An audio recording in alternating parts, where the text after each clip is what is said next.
Thank you so much for being here. Welcome, everyone. Please introduce yourself in the chat. Tell us your name, where are you from, and what are you expecting to get from the session? It would be very valuable to also compare our expectation for the final result. We know that we have two amazing ladies presenting today, so I think that you'll have an amazing result. We are going to wait for another minute so we can wait for more people to join, as it was a very crowded session. So probably as the time goes by, we will have more people in the room. And okay, hi Ivana, welcome. Hi Avril, hello.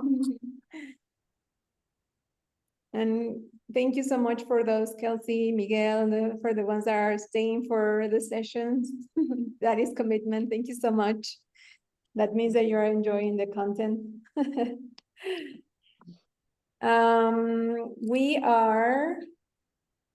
I'm going to start now. Just a few information. Sorry for the ones that already have been here for the past 3 sessions, but it is important for everyone to know this information. So welcome to Women Who Futures, and the team that is behind of this project, it's me, Avril Chimal. I'm from Mexico, and I'm a foresight practitioner and also a designer, and also my colleague Thais Prado. She's from Brazil, but currently living in Portugal. And it's already very late for her, so she will be joining us later. And this session is part of a larger event, Women Who Futures. This event emerged from our desire to create safe spaces to exchange, promote, and celebrate the work of women in futures and foresight. And we want to showcase the diversity of approaches and women are taking in their work in the field and reflect on how women's identity inform their practice and find new ways of articulating feminist principles and gender issues in futures and foresight. We have an amazing lineup of speakers, panelists, and facilitators. So please have a look to the program that you receive. If you can check Luma, you will receive a calendar invitation so you can sign up for the individual sessions. And probably you will find some others that you might want to join. And also it is very important for us, as you can see, we have a variety and very diverse crowd here. So when you enroll to this session, you receive a code of conduct, and this is meant to be a safe space and enjoyable to everyone. So we have zero tolerance to any form of harassment and discrimination. So saying that, I will let the floor to Anisah and Lavonne. So please, the floor is yours. Welcome.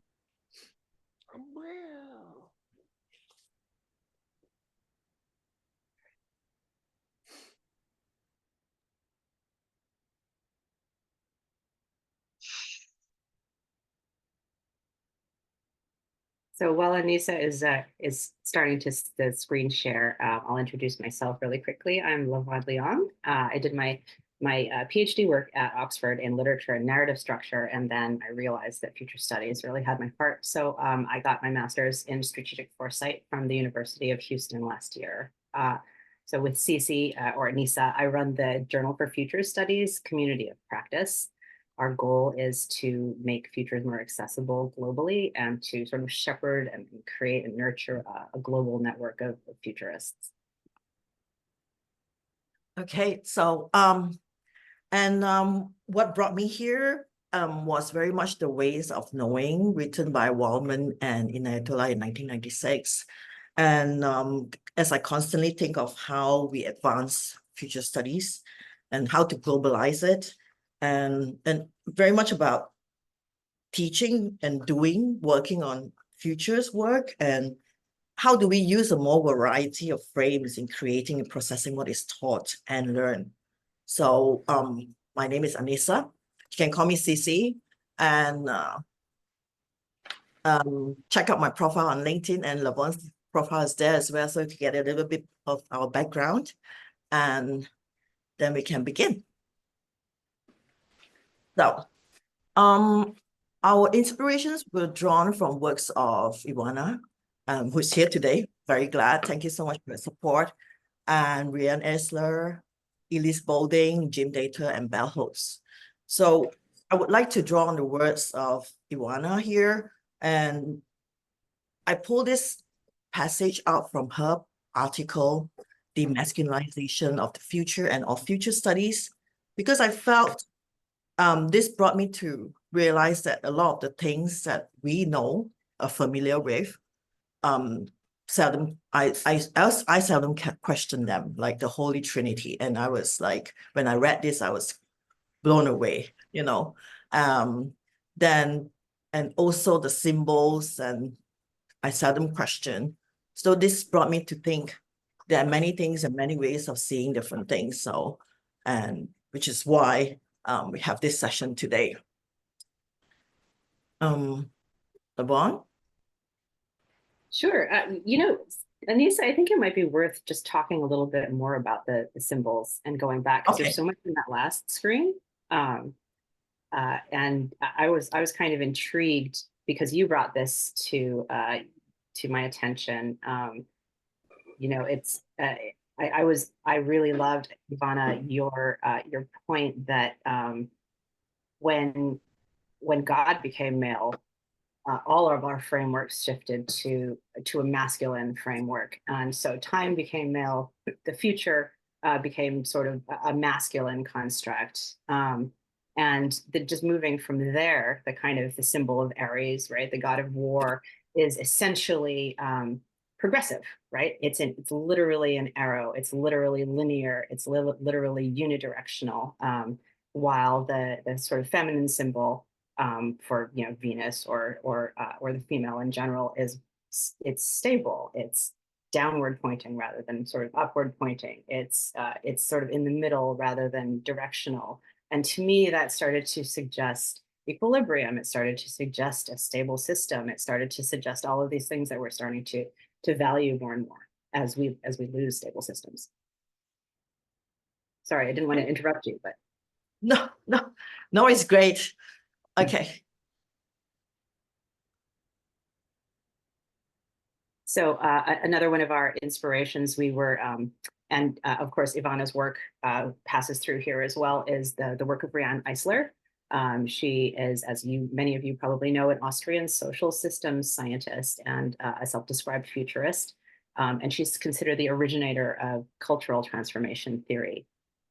In her first major work, which was the book The Chalice and the Blade, which traces the origins of civilization to the process of moving from many pre-agricultural, more collaborative, power-distributed, what she calls partnership-based systems, from there to what she calls a dominator system, sort of during the transition to large-scale agriculture, you know, a pyramidal top-down hierarchical model on which many large-scale civilizations were built, and which, you know, we can recognize today in, you know, contemporary states, for instance. She talks about many present-day movements, feminism, peace, and ecology, as part of the transition from a dominator system to a partnership system. And I would add to that the current emphasis on flat structured organizations and networks as a model for resilience against volatility and turbulence.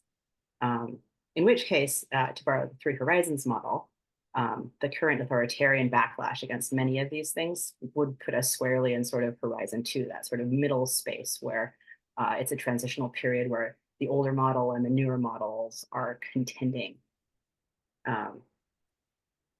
So I really was struck by Eisler's quote, "To change our realities, we also have to change our myths," which resonates really deeply with the work of Sahel and of Ivana, Sahel and Ayatollah, and causal layered analysis, which we'll get to a little bit later.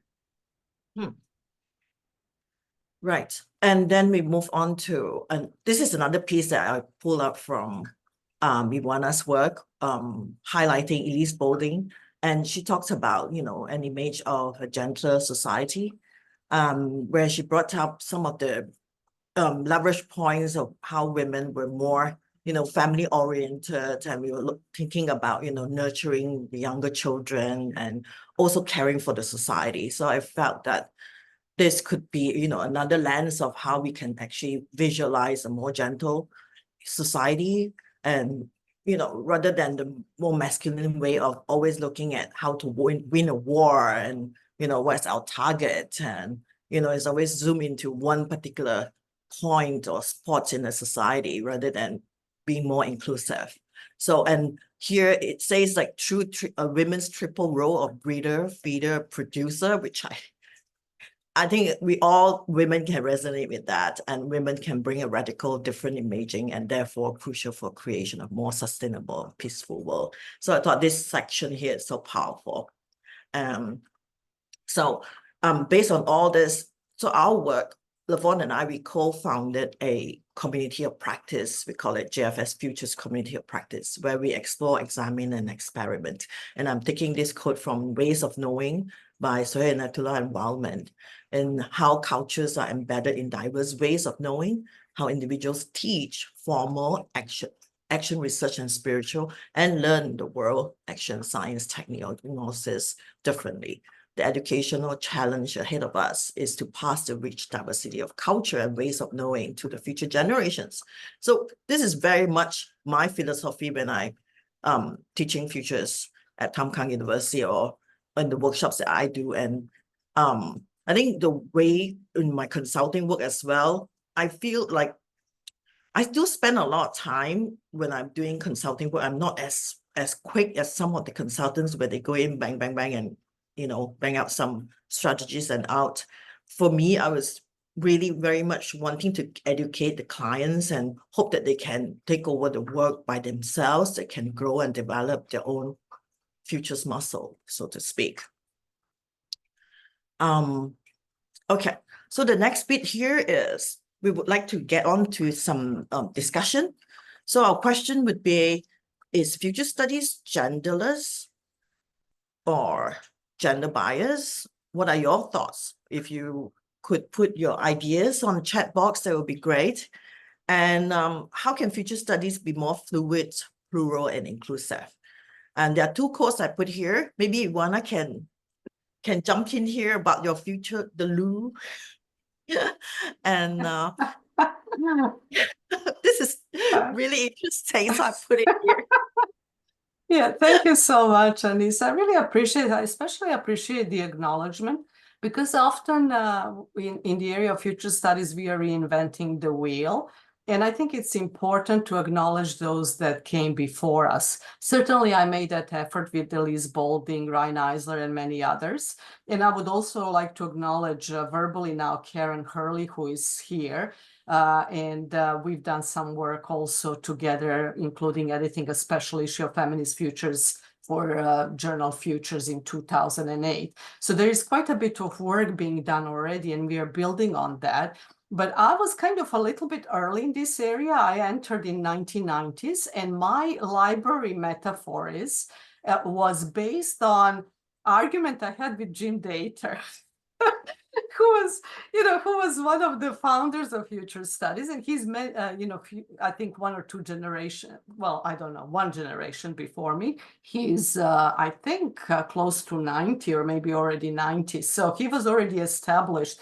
And I was coming with feminist futures narratives, and he kind of was a referee and often said that I'm overgeneralizing, that statements I'm making are not accurate, because his perspective was very different. He felt that future studies as a field was much more gender inclusive and much more inclusive of women's ways of knowing, or women futurists, that they were quite prominent. I list them in another publication of mine, like Donella Meadows, and many, Magda McHale, lots of women at the time entering World Future Studies Federation, being president, like Eleonora Massini, and they were bringing unique perspectives at the time. So he felt the field was inclusive, while I came into the field and felt it was very exclusive. I felt the narratives are very male dominated. I felt that we were living in pre-feminist times, even that was already, we were already in 1990s. I felt women were regularly ignored or edited out or minimized. And I think your point about ways of knowing is critical here. It's not just about counting women, but women counting and women's and feminist perspectives being heard, which we know often is not the case. And especially women coming from marginal spaces, not being based in Oxford, Cambridge, and whatnot, or those that are not based in Anglosphere. So I felt there was definitely an exclusionary field, that it was definitely based on this masculinist vision. When you look at lots of images, and I think, Anisah, we've all done it, like deconstruction of colonized futures, seeing how images are mostly presented in terms of technology. And this is something that women are, like into, but not, there are other priorities as well. So then he made that point, Data made that point that it's like a unisex toilet. So we kind of get into the same toilet, and it's like unisex, and that's what futures field is. But my point was, what I felt was that for women, future is, like that image of meritocracy, which was quite popular, making rounds on Facebook and LinkedIn and everywhere. It's like meritocracy, but you have all these barriers and obstacles in front of women, especially women who are marginalized based on their other categories of identity, women of color, women lower classes, like disabled, etc., etc. So I felt, maybe there is a unisex toilet out there, but to get there, the paths are very different. So that's the point I made, and it was in reaction to Data's point, which was also kind of, relevant. He felt, and I think it's good to have that narrative that future studies is inclusive. So, the stories we tell determine our strategies, and they determine where we go, and our vision is always informed by that as well, the stories we tell. So if we sell the future studies is exclusive, then we kind of reinscribe that reality over and over again. If we say it's inclusive, then we kind of move towards that and make effort, like what Thais and Abril have done. They have made an effort to include, especially women from the global south, or I'm not even sure which terminology to use, but to be diverse as possible, which is not what lots of people do. They don't make that effort. So I think that was, I just want to give a little bit of history and context to that particular metaphor. Thank you, Anisah, and I'll mute myself. Thank you so much for explaining that, Ivana, because I was sort of scratching my head thinking, blues actually look quite different in sort of men's and women's on the inside. So in the chat, Sabrina is saying that many people still feel this way, right? So it was true in 1999, and it's still true today. And Sabrina, I wasn't at the 25th anniversary, or we weren't. Cece, were you at in Paris? No. I'm wondering if you can share what was being said, what kind of conversations were being had.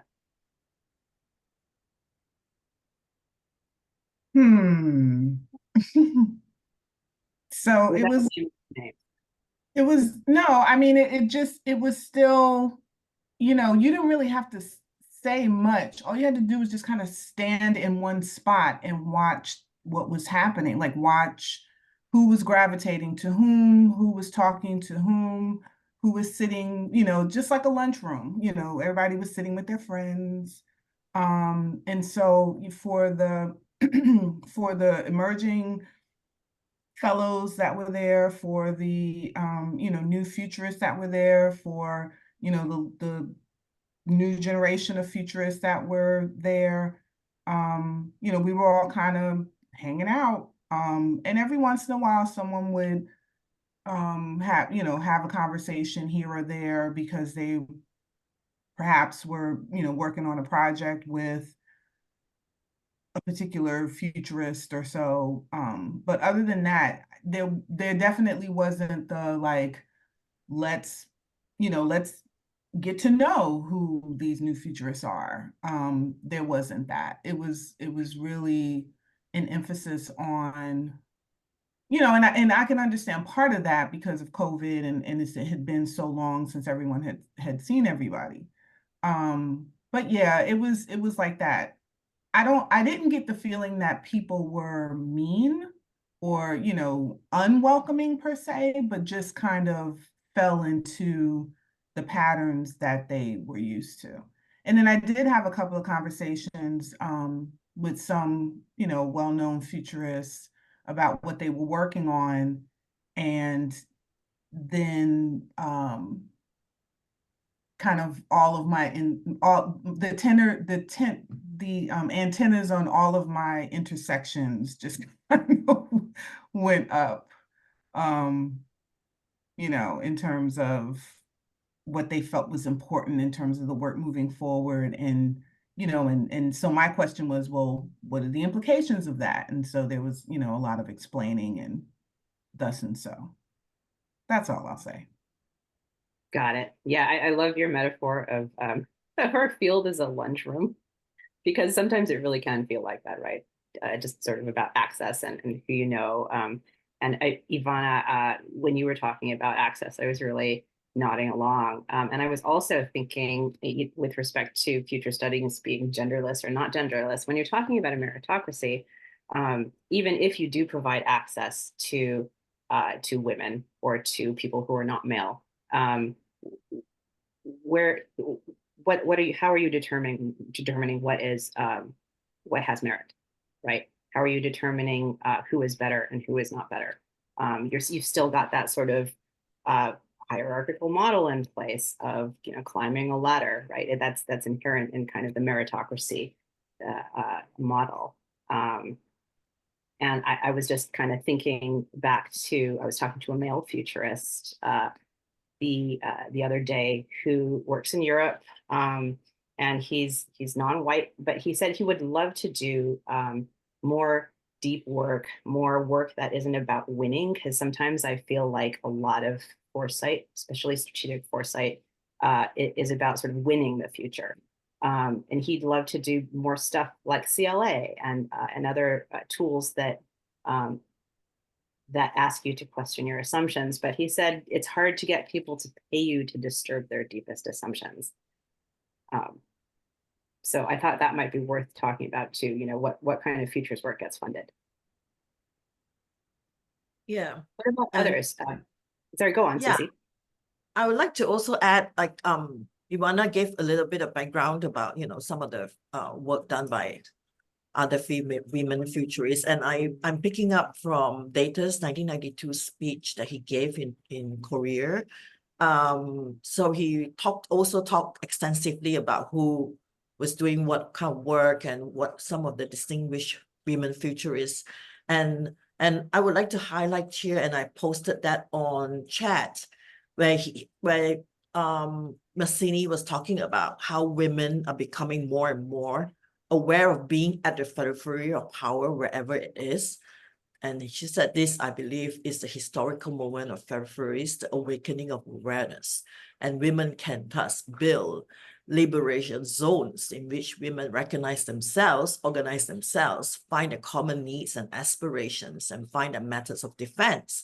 And this is exactly what April and Teas are doing, right? Creating this space for us to talk about, how our work matters and how our work is different, and how we are always, on the margin. Like, we know we are on the margin. We can enter into the world of this futurists, but a lot of times we cannot live there, like what Sabrina was just saying. You've just felt like you're on the margin all the time. So how do we make ourselves more familiar if we are not familiar? So what are the ways of how we can, I know, like, I was just talking to my students yesterday, was saying how future studies are important because our brain doesn't like things that we're not familiar with. And our brain powers down when we think of, stuff that we don't know. So it makes it really hard, and we tend to get onto the familiar and the known. So how do we get out that space and get ourselves more comfortable with the discomfort that we feel? So I think that could be also an area for us to explore. For sure. And when we're talking about networks versus sort of centralized, I guess, fields or centralized organizations, how can we also contribute more from the margin?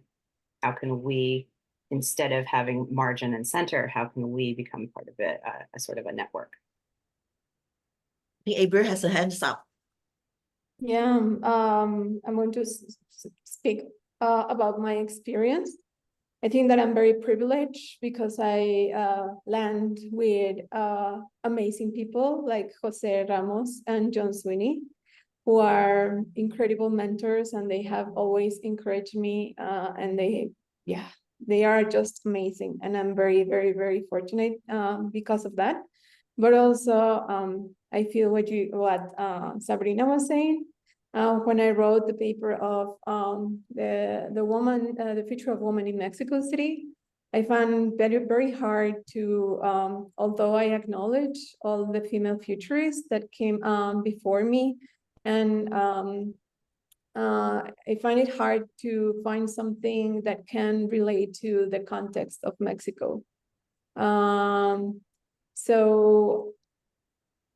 And 2 sessions before, Sarah was talking about the importance of language and the access to language, because right now, Foresight is still very English centered. So it is complicated to translate some terminology, yes, and it is hard to make it more inclusive or diverse. And yes, actually, that's why this project emerged, because of that, because there were no spaces where you can have diversity and inclusion and hear different voices, and to really, really hear voices, not just like a token, but really, really hear other perspectives. Absolutely. And what you're describing feels, already more fluid and more plural and more inclusive. And I'm just, as you're talking, Abril, I'm wondering like how we can cultivate this space, right? Which is inherently and fluid and inclusive in its DNA and plural. And then sort of release it into the wild, as it were, sort of cultivate it and then spread it further? Or does it need to be spread further? Are we happy with fully occupying the margins? I can jump in. For me, it's networking. It's not just the right and wrong. You are good, you are okay, and I'm not. But it's how do we find these places of intersection? I've been amazed by, for example, my colleagues that are from Egypt that has sessions, and we have found a lot of things in common that we didn't know that we have in common. And that has been amazing because we have a space to talk, to listen, to discuss, to have feedback. And there are a lot of places like that. As I said, I think that I am very, very, very, very lucky. And I think that not everyone can say the same as I do, because I landed in a space where, for example, that's how I met Anisah, because she is, at that point, I started with the Global Swarm. And I think that up until this moment, it was the only group that really, really was diverse and really, really was walking the talk of people, gender balance, people from different parts of the world, ethnicities, language. So I think that, yeah, I'm very, very privileged on where I stand right now in Futures and Foresight. And I know that not everyone can say the same as I do. And what do you think makes the Global Swarm work? Because diversity is hard to maintain, right? Inclusivity is hard to maintain. Yes, I think that everyone has done their work. I know that for sure, Jose and John, they also have Ivana and Sohail as mentors, and Jim Dater. So the perspectives that they have and how open. Also, for example, Jose, he is multicultural because his parents are from Mexico. So also we have that in common. We feel like each other. And yes, they have done, John, it's from the US, but he has lived abroad for a long, long time. So he already is deconstructed. So I think that that's living other worlds, seeing other worlds. It's also what makes the difference. So you're mentioning leaders who are making these things top of mind and keeping them in the forefront. Yeah, I think so. And maybe who also have, a bridge to, they're all men, or many of them are men. Ivana's not.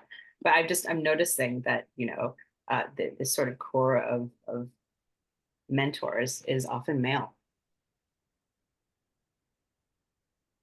Yes. I can say that I have two women, like Carla, because she is the director of the program where I study, and she's a woman. And I have Luz Damhoff. She was today, and I think that those are the two women that encouraged me when I started. So I also have a gender balance mentors, to say it somehow, and diverse. So we may need to step up as mentors as well, as we transition from a sort of male-dominated or European Western-dominated field to a more global one. Women and people who are not from the West, people who are, not white, people who are on the margins may have to embrace a position of leadership and pass that on in a way that is authentic to them. Yeah, and also the community of practice, and we welcome people to come in and share, co-create, and learn from each other. I think that's a space for us to include diversity, I guess, be more inclusive. I think to say that, how do we have different frameworks to be more inclusive, that I think, like, okay, based on later part of our session, we'll talk about that as well in terms of epistemology and ontology. But I think having a space for people to, share ideas and space to showcase your work, I think that could be a outreach to more women coming on to practicing futures. And following from what Lavonne said, like, a lot of us hold on to the shoulders of men to get us into that space. Probably because in the initial part of Futures work, we're very much, the man-dominated world. So we still need them to hold on some of the weight for us, I guess.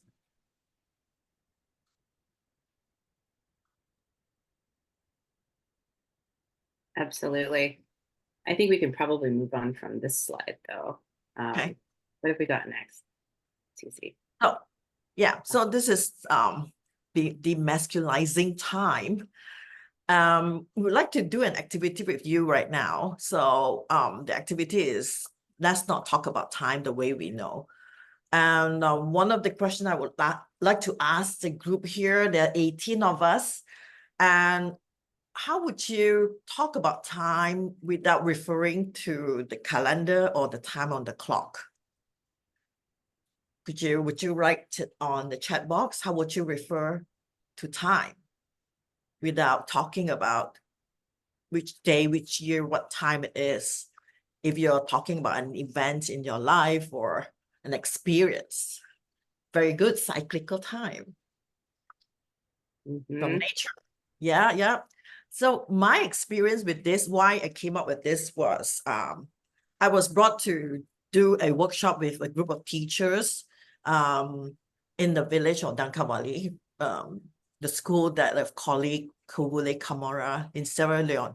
He has set up a school in Sierra Leone, and it was when I went there in 2016, I think, or 17, can't really remember, but it was the 10-year anniversary of the school. So I went there and we did workshops with the teachers. And, you know, as usual, when we want to think about the future or how to plan for the future, you start to go back to history, how the school has evolved.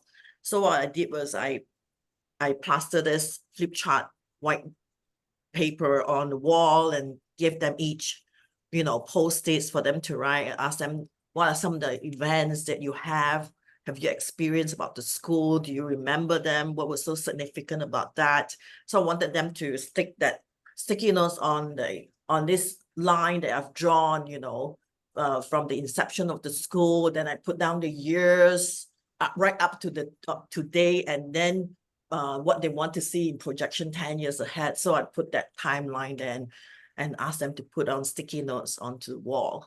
And they went and put lots of sticky notes everywhere on the wall. And then every time they stick on something, I'm like, when did this happen?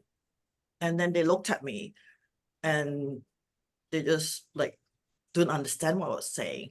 And then he said, this is how it is happened. And I'm like, when is this on the, you know, I was looking at the date and the year, but they kept saying, no, it's just, it happens. So then it occurs to me, and Kabule told me, you have a linear conception of time, whereas they don't have a linear conception of time. And that like really opened up my mind about, you know, how different people conceive time very differently. And I felt that my conception of time was very much influenced by the economic system that we live in. You know, we have to work 9 to 5. There's a certain time that we eat, certain time that we go to sleep, you know, because we have to get up to go to work. But for them, it's a totally different, you know, conception of time, because they don't subscribe to the same economic system. So from then on, then I realized, you know, how we talk about time can be so different. And this is another way of knowing. For me, I felt like, you know, not everyone subscribed to the same system. So this opened up my thoughts about how people see things differently, people do things differently. Yeah, so how would you talk about time, yeah, without referring to clock or calendar time? So in the chat, we have cyclical time, we have gestational time, which I would love to hear more about, Sabrina, seasonal time, dream time, natural cyclical time, time is storage space for memory. Ivana said, my daughter tells me that 9 to 5 is very male-based, and I want to circle back to that in a little bit. And one comment that really intrigued me, spiritual time as well, is that the 24-hour approach to time is very much in line with how male hormones function, as opposed to women's, which are around 28 days. And I thought that was so fascinating, right? Because the 24-hour approach to time is actually a cycle, but it's just, you know, it's a bio. I love the idea of sort of biologically male time. Yeah. So when I did this with a group of students in Parsons Design School in New York, right after, I think the year after, and these students were giving me like, oh, what about feeding time for children, you know, whenever they're hungry, like babies, breastfeeding, they don't look at the time on the clock, but, you know, your body knows when. I remember when the time when I was breastfeeding my babies, I could feel my milk coming and knowing that this is the time I have to go home and feed my babies. It's not really the time of the clock, but my body was telling me when to feed my kid. So that was great. And there were students who were like dancing and showing me how they conceive time, because if they don't talk about time on the clock or write it down, how would they show me how they feel what time, you know, what time means? And they were doing a dance. It was awesome. Yeah, and this goes to Sabrina's contribution in the chat, physiological time and digestive time, which is very, very close, I feel like, to what you were talking about, sort of breastfeeding time or feeding time. Yeah. And Ivana had a question, is time a skill? You know, can we use different approaches as we need? I love that idea. Ivana, did you have anything more to kind of say about that? Or Sure. you know, I mean, I personally struggled. I actually struggle every day with this. And I just opened my article on feminizing time. No, timing feminism, feminizing time, to remind myself what I wrote back there in 2008. But I remember doing research liberated me in some ways, because there is this linearity. And certainly in academia, which is where I spend, and Anisah will know this, you know, anybody who's worked in the space of academia will know this, that, you know, when you go for promotions or job, you know, apply for jobs, there's this linearity that counts. So the more linear you are, the more narrow you are, even though they're all saying they want multidisciplinarity. That's not actually the case, because all the job positions are in one discipline and in one area. You can do this multidisciplinary stuff on the side, but it's not the dominant framework of meaning. So being a woman in the academia has been very difficult. Starting PhD with 2 small children was extremely difficult. And to this day, I struggle with that. You know, there is this pressure to be linear. And at the same time, there are all these other cycles. So I learned from doing this research, and then I was worried that for example, the book I mentioned there, when Anisah was talking about ways of knowing, referencing Sohail and Paul Wildman, I was thinking about the book actually that was very popular in the 80s on women's ways of knowing, which I tried to read like 5 or 6 or 7 times and always failed to understand what they were talking about. And I think that was because there was lots of essentializing there. And sometimes I'm worried, like when we talk about women's time, we immediately go into menstrual cycle, which is reality at some stage of our lives, but not at all stages of our lives. And we have sometimes pregnancies, or we don't have children, you know, then we go through menopause. You know, there are very different ways that our bodies function throughout the time. And what I learned from some people like Eckhart Tolle, that you can actually switch that time. If you're stuck in traffic, instead of being in linear time, you're actually going to, what Sabrina was saying here, you go into eternal time, spiritual time. Suddenly you go into this different flow. You're just being mindful and present to what is going on. So then I started thinking, is this women's time also a skill? We switch it on when we need to be in women's time, and then we switch it off when we are in these different spaces. But certainly I feel we are in hostile spaces with linearity and also with this choppiness of instant gratification. Everything has to be immediate. And if you know of work by Elise Boulding, she talked about 200-year present. So it's much different way to approach. It's intergenerational, it's focused on families, because women usually have lots of family duties, either elderly care or childcare, but that is our stretch. It's much longer than this instant gratification that we're constantly being pushed in. So that's what I'm thinking. Can we become a little bit more skilled to actually utilize these different approaches to time whenever it's needed, based on circumstances and our values and priorities? I love that. And that also reminds me of what we mentioned earlier about English language being a sort of the language that future studies is centered on right now. But there are so many other languages, right? We do have this one central approach to time, but can we make room for other approaches because they're so necessary? And I might also add to this, we have life phase time. We have a discussion going in the chat about how many cultures have a third gender. So, you know, getting away from the sort of even the man-woman binary, right? So many things like the technology has even been sort of liberating us from this necessary man-woman binary, and many cultures have acknowledged this other gender, this third gender. So you have suddenly a different shape for things. Yeah, and I think it's definitely a skill that we already have inherently, you know, built in when we have to multitask. I think ability to switch, you know, in different conception of time. So definitely it's a skill, and we need to package this and sell this. Definitely. Did you want to move into the sort of the metaphor phase of our workshop, could we just, because we're getting a little bit short on time ourselves, can we pop into the chat some male metaphors for time and some feminine or even what would be a non-gendered or a third gender metaphor for time as well? And then just label it male, blah, female, blah, or third gender, blah, or non-gender. Yeah, I think they have already started to do that, isn't it? Like, Exactly. I was just thinking about like I'm- male, Ivana, I wanted to make explicit, Ivana was talking about time as linear. And we were also talking earlier about linearity as masculinity. Male is go time. French time.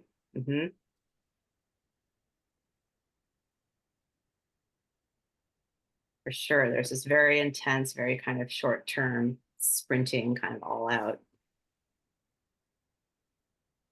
I always think of time's arrow. I don't know who originated that phrase. I had this impression that it was this classical kind of metaphor, but very much how time starts from the present and shoots out into the future in a kind of unidirectional thing.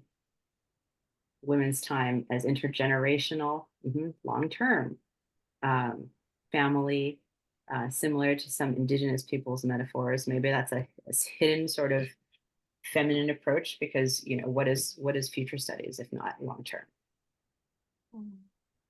Mexican time. What's ahorita? So ahorita is like the short name of now. So the literal translation, it's like a little now. But when we use it, it could like, yes, I'm going to do this ahorita, but ahorita could means like, I'm going to do it right now, or I could do it in the next 5 minutes, or I could do it in the next 2 days, or it might never happen. So it's very ambiguous sense of time. So it could never happen, but it could happen at the moment. So it is interesting. Like a mini 200-year present. I don't know. Yes and no. A different sense. It's hard to explain. Even for us, for other Spanish-speaking countries, it's complicated to explain it. Anisah, you've got Arab time in there. Well, Arab time is just them being very late for everything. Yep, and I just put into the chat that in Hawaii we have Hawaiian time, which is the same thing, right? Which if you're operating in the Western mode, it always means late. It means non-precise. Yeah. So we're developing this kind of Western, non-Western. Jamaican is the same. Time is money, Brazil. That's so true. Money. Ocean time. Samina, what's ocean time? I just think about the way water kind of flows. And I'm thinking about like the time it takes for a tide to come in and out, or for waves to kind of settle, or for a body of water to move from river to creek to stream to back to river to the ocean. Like that all takes time, right? The process of water. So yeah, that's, I don't know whether I explained it correctly, but that's what I was kind of thinking. Yeah, so what I got from that is that you're talking about water taking different forms and flowing, transforming from one into the other. And what I'm always thinking about these days is how can we transform our society into what it needs to become? And you just described this really wonderful sort of non-violent route to transformation. I see women know much better articulated.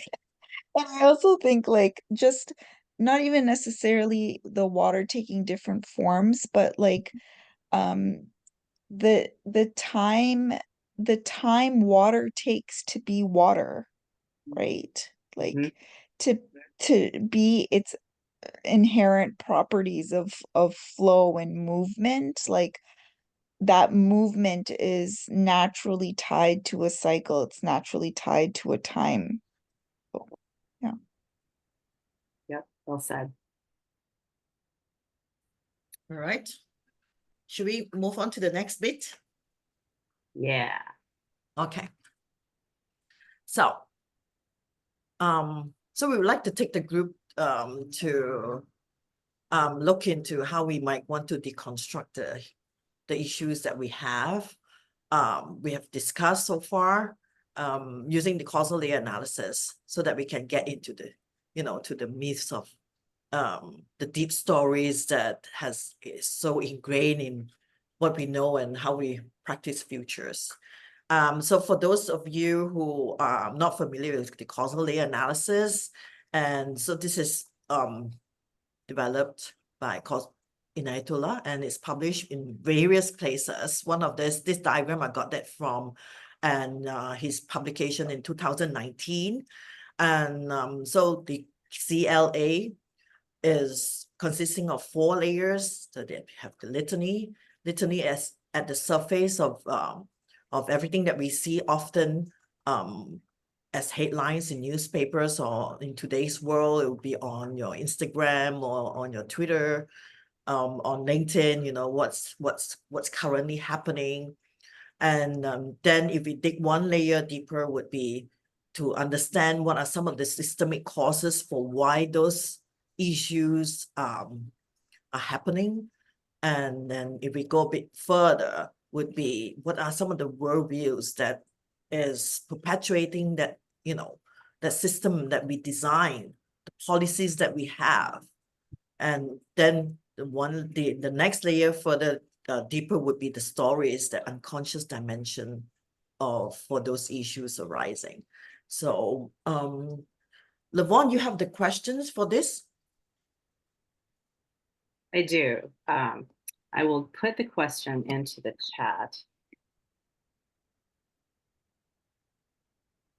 Okay, so our question that we wanted to kind of CLA, just to see what a futures and foresight field that incorporated more non-masculine ways of knowing could be. So with gender in mind, what's your litany? First, your litany. So we'll do the litany first for futures and foresight as it is currently practiced. And the litany is the current reality. I've heard it described as, if you have a complaint, how you would describe that problem in 1 sentence, right? I always get passed over for promotions, or I don't know, Cece, what else? The Arctic is warming 4 times faster than we thought it was going to. Things like that. So yeah, headlines. Yeah, headlines would be like, why are well, students are always uninterested in learning. So that would be a headline, right? A typical point that we always see.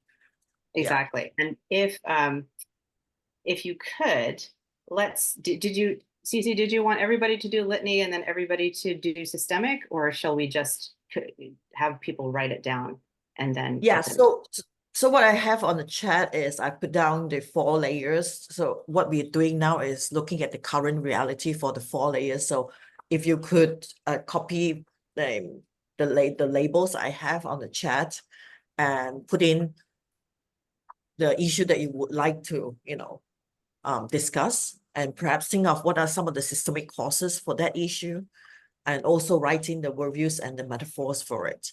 I mean, there's no right or wrong answer, and it's just more about a discussion on, how we can deconstruct some of the issues that we're looking at, dig deeper for better understanding. Yeah. So just for a starting, what gender related question have you been worrying or knowing at with respect to the future? Okay, gender issues. And then I'll give you a little bit of time to do that.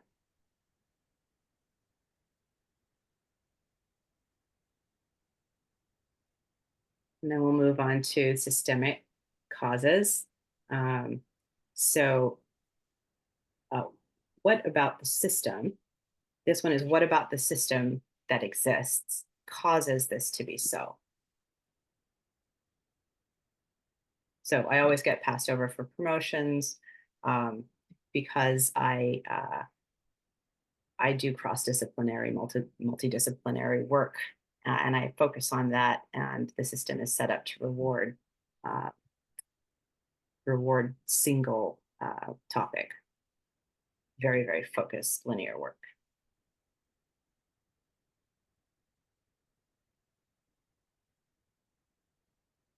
So we'll do a minute for systemic causes.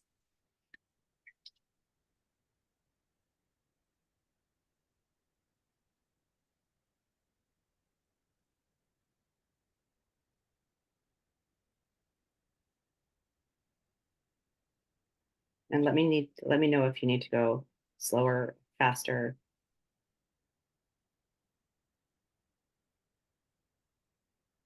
Now we can move on to worldviews and basic discourse, right? Underlying just deeper assumptions behind the problem. And I've always conceived of that as what worldview causes this system that you just described to be in place. So the system rewards single topic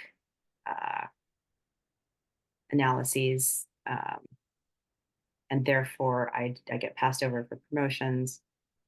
And the worldview that supports that, since we're talking about gender, I would say a sort of patriarchal, hierarchical worldview supports that.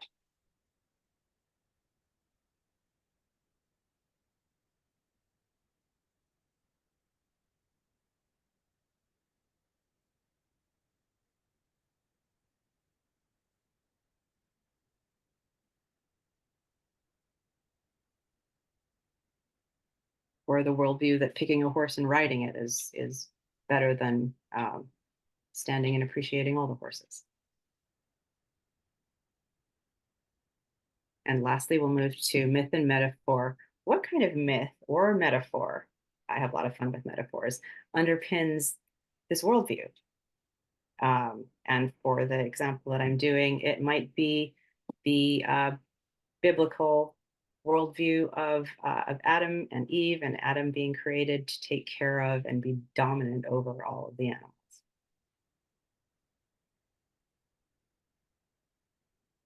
So what I put on, sorry.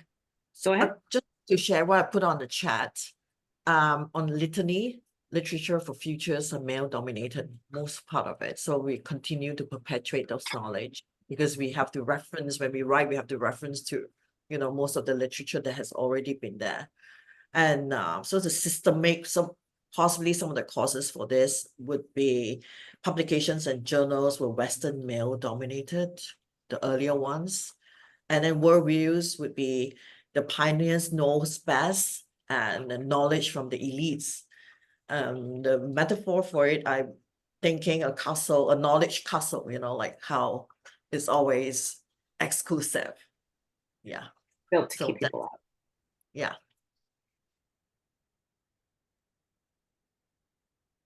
When you're done with that, please pop it into the chat. And anyone who's already put it in the chat, would you be able to share it with us? I can go. Real? Okay, great. So for the litany, it's on plain sight. Futures and foresight are still Western and male perspectives, English centered. The systemic causes is the need of academia to cluster knowledge based on science. And the worldview of this is the necessity of accuracy and preventing uncertainty. And also fear of uncertainty, and the metaphor for me is Back to the Future. Mm-hmm. Thank you. Karen, could you share yours with us? I noticed that you just put yours in as well.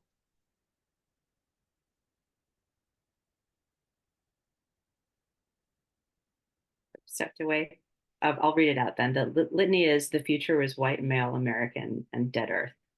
Systemic is the capitalism, patriarchy. Worldviews are the US dominance of culture, which is very much worth noting. Media repeating that the earth is dying. Myths and metaphors. We need positive stories and hopeful images. Kelsey, did you want to share yours? Sure, y'all. I just came back. Maybe some of you were even presenting or attended South by, and everywhere you turned, of course, it was all about AI this year. So my litany is futuristic. People who are forward thinking, right, are often obsessed with the latest tech fad. And of course, AI is the latest one. But before that, it was, the metaverse or blockchain or whatever you want to say, right? Systemic causes male-dominated spaces, like such as technology, right? And tech, it's like taken more seriously, maybe than spaces traditionally relegated to women. And so maybe the discourse around that techno obsession ignores how we actually need to embrace our humanity, right? Including being empathetic, right? As everyone's zigging toward AI, we need to zag toward our humanity to save people on the planet. And so maybe the myth metaphor, I guess it's similar to like Back to the Future, right? The sci-fi dystopian futures. Fantastic. Thank you so much. Ivana, do you have I see you've got one too.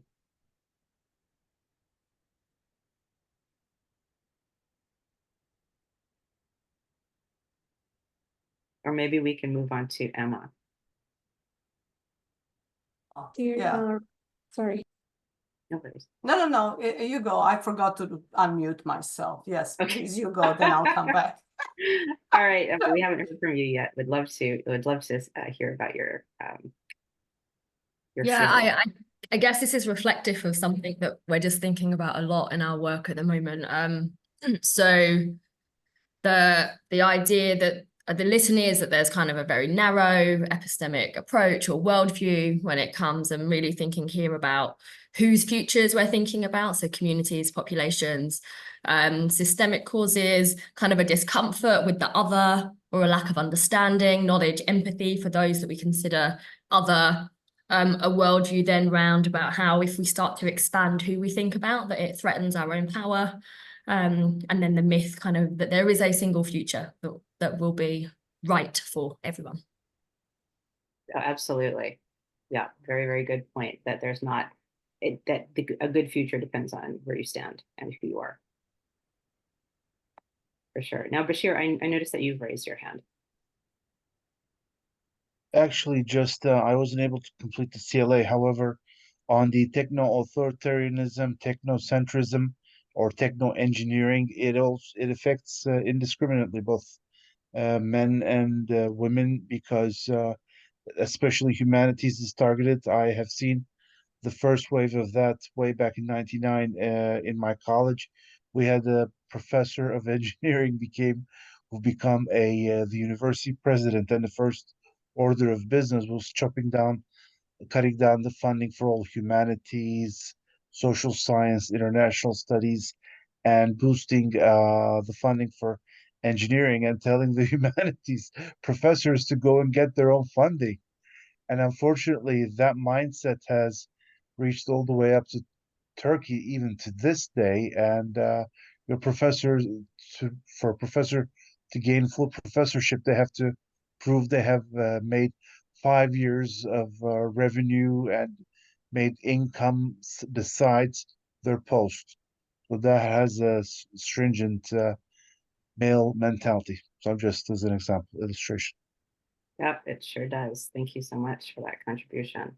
So now that we've all dived down, and I notice we have a very lively chat going on as well, can everyone who did the CLA take their myth or metaphor, and if you weren't able to complete the CLA in that time, look at somebody else's myth or metaphor, and let's start sort of coming back up. Look at that metaphor that you've got attached to the problem that there is, and what is a metaphor that you prefer for this space? What would you love it to be like? And when you've got that metaphor, put it in the chat, please.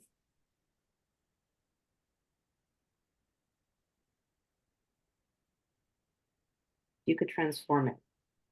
What would it be like? What metaphor would you like it to to remind you of.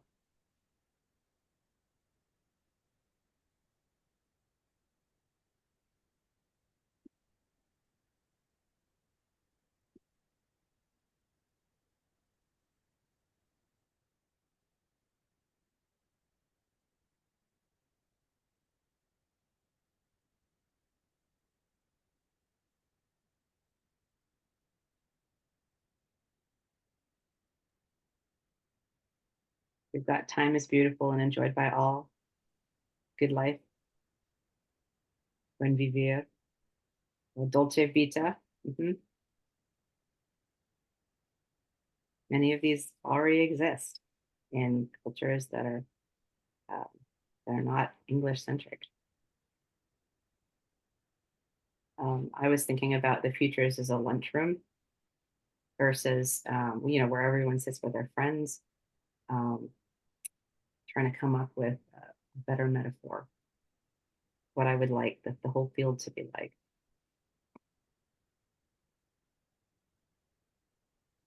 Earth seed from the parable of the sower. From a knowledge castle to knowledge as a food court, where you pick what you want and everyone can access it. Green utopia.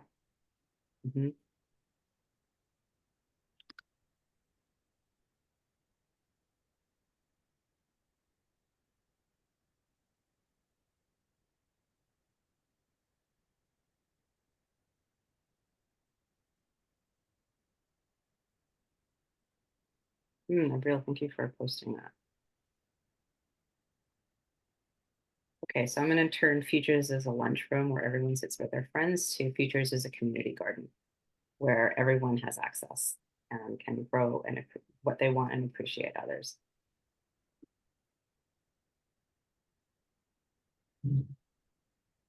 Bashir mentioned that,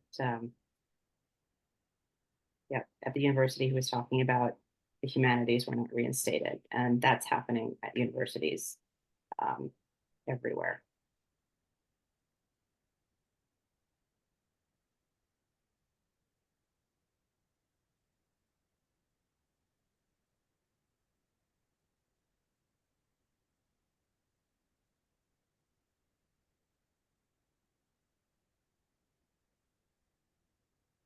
Okay, just to round out, can we have a couple of folks talk about the new metaphors they came up with? Zamina, can you share what your greed utopia means, what your old metaphor was and what your new metaphor is? I was just working off of the sci-fi dystopia. I'm forgetting their name. They posted it. Sorry, I can't catch your name in the chat, but I was just working from that myth, and I was kind of thinking like, wouldn't it be nice if it got flipped to a green utopia rather than a sci-fi dystopia? So that's just kind of thinking there.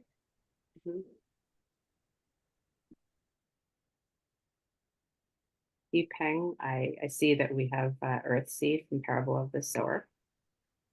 Can you say a little bit about that? Yeah, so in the book, it was a dystopian world, right? But the main character, Lauren, wanted to create a community where there's collective care. And I think that's what I'm imagining. Like, very much in line with what you said about how futures as a community garden where people come collectively to take care of one another, look out for another, almost building a commune in a sense. Yeah. For sure. So reciprocal community care and community that collaborates rather than competes.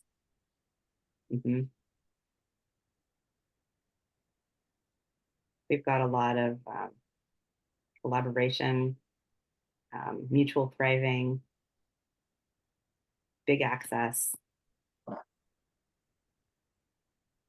Emma's got there is a single future to choose your own adventure. Emma, could you say a little bit about that? Yeah, it's really just this idea that there's kind of loads of different ways that the future could unfold, but this idea of futures not just being something that are decided or imposed on us, but are really agentic. So the role that we all can play and whole communities can play in shaping those futures, whether desired or disowned. Yeah, so just something to get across that sense of agency. I was struggling with another visual, but yeah, that idea that we all have a choice and it's participatory. Absolutely. The future is plural. And there are many possibilities rather than just one, or even one good future.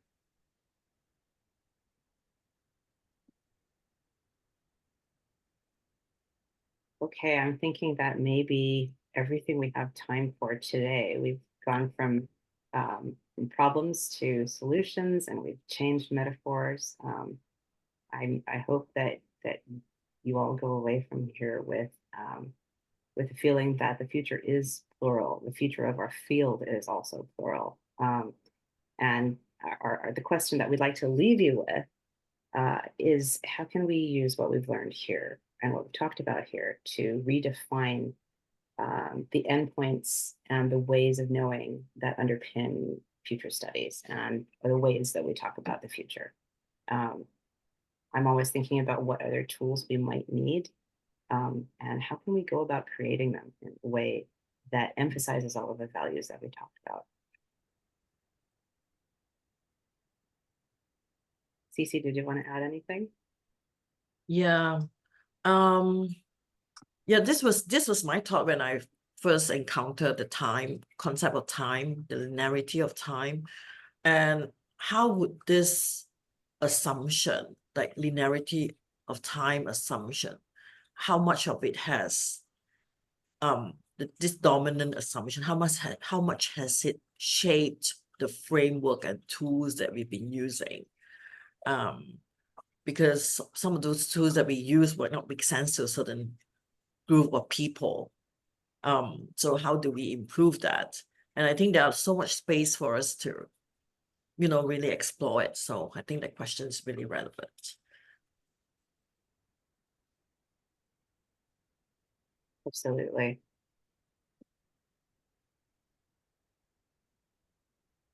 Well, thank you so much for joining us. Yeah, thank you. And so we have our LinkedIn profile again. Let's connect on LinkedIn. And while we're here, we'd like you to also follow us on GFS Futures Community on LinkedIn, because we do have monthly meet where we invite speakers to talk about the work that they've done. And we would like to invite you to come and share the work that you do so that, we have this space to showcase the work, be more inclusive. Yes, for sure. We exist, as we said earlier, to foster a global network of people who are thinking about the futures, and not only in a Western way or only in a masculine way. And the globalness is part and parcel of our DNA about that. So wherever you're from, whatever ways that you're thinking about the future, you're welcome at the JFS Futures community. Thank you so much, Abdullah, for having us. Thank you so much, Anisah, Lavonne. This was amazing. I think that it was a good reflection.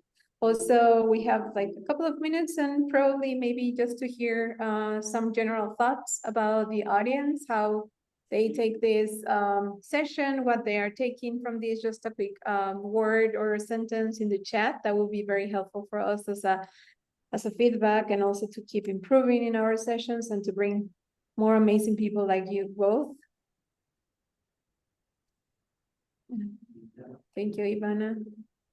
And please, if you already register in Luma, check our calendars. We still have more sessions to go. The next one, I think, will start like in about 3 to 4 hours, more or less, if I'm not mistaken. So if you are still awake and you are probably in another part of the world, then we invite you to join us, because there will be more and more amazing sessions for this second and last day of this first event of Women Futures. Thank you so much, you all, for coming. and hope to see you in a next session. Thank you. Bye. Bye-bye. Thank Thanks. Bye. you.